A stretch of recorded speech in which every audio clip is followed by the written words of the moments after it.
ごきげんようじ、おはようじ、どうも、近藤洋二です。レッスン寝起きです。僕が24の時に出した2冊目のスタイルブックがあるんですけれども、この中のメイクページを再現して昔の近藤洋二になりたいと思います。よかったら最後まで見ていってください。はい、まずは、知らない人もいると思うので、この幼児ランドというものを解説すると、スタイルブックです。いろいろなんか一日密着だったり質問コーナーだったりいっぱいあるんですけど、本当に懐かしすぎて昔の読んでると全然自分こんなこと言ってたっけみたいな感じなんですよね。まずはこのメイクページなんですけど、こんな感じであるんですけど、もう本当にね1234567個しか使ってないよね、メイク道具を。当時のものを揃えようと思ったんですけど、似たようなので代用します。すいません。でもね、結構この時の俺ってもうカラコンが全てみたいな感じだったんですよね。で使うのがビーラサイズのメガヌーディヘーゼル 14.5mm を使ってるんですけど、昔はもうこればっか使ってた。まずこのスタイルブックが4年前っていうのに、なんかもうちょっと前かなと思ってたんだけど、結構最近だったな。はい、着きました。そんなでも大きくは感じないかな。でも自然な感じなんだよね、これ割と緑っぽい。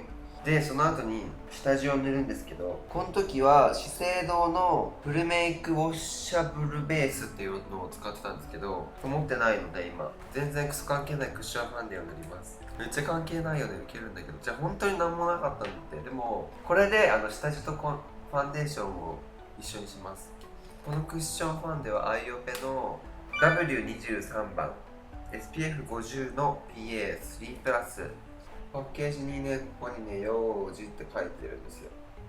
なんかそういうサービスがあるらしくて、中身は自分で買ったけど、ケースはね、友達にもらいました。でも初めてクッションファンデを作った会社なんですよ、アイオペは。多分ちょっと曖昧だけど、アイオペメンズっていうメンズ用のものもあったりとか、なんか結構種類あるんですけど、日本では全然売られてなくて、韓国に行くといっぱいあります。ちょっと高いんだけどね。はい、こんな感じ。この時はファンデーションは 24H コスメのファンデーションを使ってたんですけど、この時俺ギャーンって塗ってたからめっちゃ重たくなってたんですよね。でもこれすっごい良かったです。コンシーラーも 24H コスメを使ってた。でも 24H コスメも持ってないもん。コンシーラーはじゃあナセムのやつ。なんかいつものメイク動画かよってなるよね。ちょっと待って。そういう感じ、雰囲気だから雰囲気。このスタイルブックの撮影は2日ぐらいで全部撮ったんだけどね。もうすごいドタバタでした。この時の服装を見ると結構派手だったな。今もそんな変わんないとは自分では思ってるんだけど、やっぱ髪色もずっと金だったし、髪色が金だったのは本当にもうずっともう俺イコール金髪だみたいな感じだったから懐かしいよね。でもこの時の服って結構私物が多いんだけど、今持ってる服は一着もないね。やろ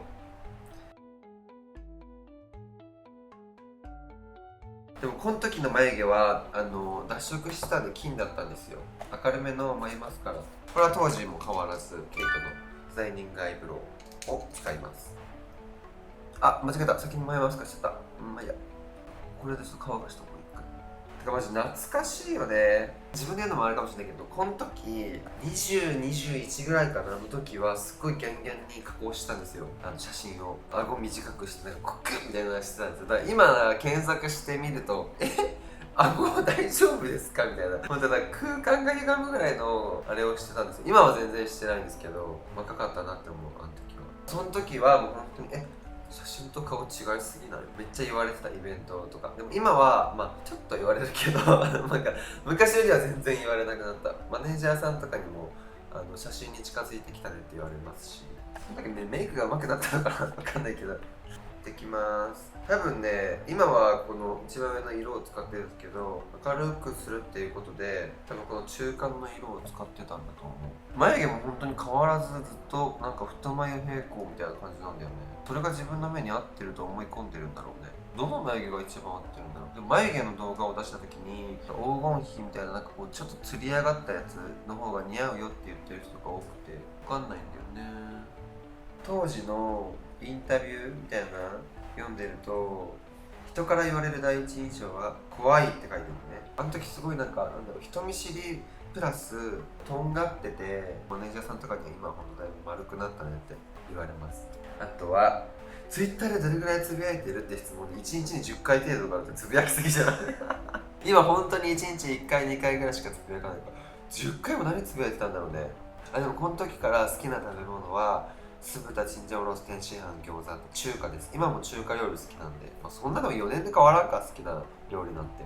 次はクリームチークを頬骨の高い位置に乗せる。あんまり最近こうチークをねしっかり塗らないんですけど、その時のクリームチークがビセリシェのクリームチークだったんですけど、今なくて、でも当時使ってたものが漁ってたらあったのでこちらを使います。 LB のチーク&リップ。これもほんと底見え。でも結構上目につけてた記憶はある。でもこの時はもう本当に俺自分可愛いキャラだったから自分で言うのもあれだけど、可愛いと思ってはなかったけど可愛いキャラでやってましたから俺が。なんでちょっとチークは塗ってました、可愛い感じで。何か問題でも。次はパウダーですね。この時のパウダーはエンジェルカラーのやつ使ってたんですけど、これもまあ今ないんで、でも色付きでしたね。最近はこのチャコットのずっと白いフィニッシングパウダークリアを使ってるんですけど、色付きのものを持ってきました。だから今みたいにツヤ肌じゃなくて結構マットが好きでした。その当時は多分ね、覚えてないけど結構マットにしていきます。はい。そして皆さんに謝らなければいけないことがあります。この時の俺は涙袋をかくということが恥ずかしくて隠してました。みんなもともと涙袋あるのに俺書いてるってなんか恥ずかしいって思ってて、懐かしい思い出だよね。書きます。やっぱりなんかかっこいい人、可愛い人ってみんな涙袋あるじゃないですか。で俺、ほぼないんですよ。なんでそれがすごく羨ましかったのかも。今はもう隠さないけどね、書いてますよ。ないもん、しょうがねえじゃん。次、リップはさっきのクリームチークをリップに塗ってたみたいです。もうこれが自然、自然なんだろうね。でまさかの完成です本当なんだよ。なんかこれ涙袋の工程は嘘ついてたとしても、当時は本当にこんだけだったの。今どんだけ濃いんだって話だよね。本当にタイムマシーンがあるならいつに行きたいっていう質問に、自分の2年後この仕事が続いているのか見に行きたいって書いてますけど、なんとか続いてます。俺続いてるよ。いやなんかこれここをねこうやってね、なんか猫耳みたいなやつをねツイッターとか上げてました。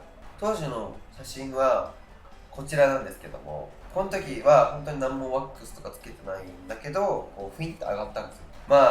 気になった方はね、この幼児ランドとあと1冊目の幼児ワールドと3冊目の近藤幼児ハテナと4冊目のハッシュタグ近藤幼児 Amazon で多分売ってますので、多分ブックオフとかで50円で売ってんじゃないかな、わかんないけど気になったら、買ってみてください。で本当になんかさ、ノーズシャドウシェーディングとか何もしないんだね。皆さんまた次の動画でお会いしましょう。バイバーイ。